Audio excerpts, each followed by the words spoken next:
అప్పట్లా అన్నలంటే మనకన్నే ఎక్కువ ఉండేటోళ్ళు. అటు నల్లమల్ల అడవుల్లా ఇటు ఉత్తర తెలంగాణల మావోయిస్ట్ పార్టీల పెద్ద పెద్ద లీడర్లు సుతా తెలంగాణోళ్లే. అయితే ఈడ ఇంత పల్చగయ్యి అటు పక్క రాష్ట్రాలు పోయి కొట్లాడతాన్రు. ఇక ఎన్కౌంటర్లు అనగానే ఒరిస్సాలను, ఛత్తీస్గఢ్లను, మహారాష్ట్ర బార్డర్లను జరుగుతుండే. ఆడ మనోళ్ళు చచ్చిపోతే అదే వార్త అవుతుండే. కానీ ఇప్పుడు తెలంగాణలోనే గిట్ల కాబట్టే. ఎక్కడిది కర్రెగుట్టలను రౌండప్ చేసిండ్రు పోలీసులు. 300 ఎకరాలకు మీదుండే అడవి నడిమిట్లా అన్నలున్నారనే పక్కా మతలవుతోటి ఏం తక్కువ 20,000 మంది పోలీసులు దిగిర్రట. హెలికాప్టర్లకెళ్లి చూస్తుర్రట, డ్రోన్లతోటి వీడియోలు తీస్తుర్రట.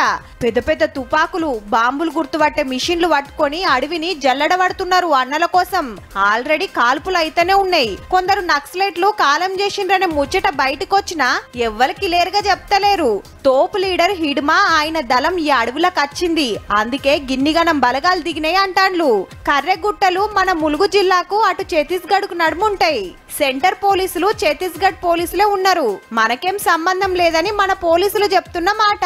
తెలంగాణ రాష్ట్ర పోలీసుకు అఫీషియల్ గా అధికారికంగా మాకు ఎట్లాంటి సమాచారం లేదు, మా ఇన్వాల్వ్మెంట్ కూడా లేదు అందులో. ఇది ఇట్లా నడుస్తుండగానే ములుగు పోలీసుల ముంగట 14 మంది నక్సలైట్లు సరెండర్ అయినరు. అండ్లా ఒక్కలదే మన రాష్ట్రం. 2 ఏరియా కమిటీ మెంబర్లు, 6 అక్కలు. 4 నెలల్లో 235 మంది లొంగిపోయిండ్రంటే చూడుర్రిగా. ఏసీఎం ర్యాంక్ ఉన్నారు ఏరియా కమిటీ మెంబర్స్, వారికి 4 లక్షల రివార్డు ఇవ్వడం జరుగుతుంది. ఇంకా 4 పార్టీ సభ్యులు ఉన్నారు. తుపాకులు కింద పెట్టి కూకొని మాట్లాడుకుందామని అటుకెళ్లి అన్నలు ఆవాజిచ్చినా ఇటుకెళ్లి పోలీసులైతే తగ్గులేదు.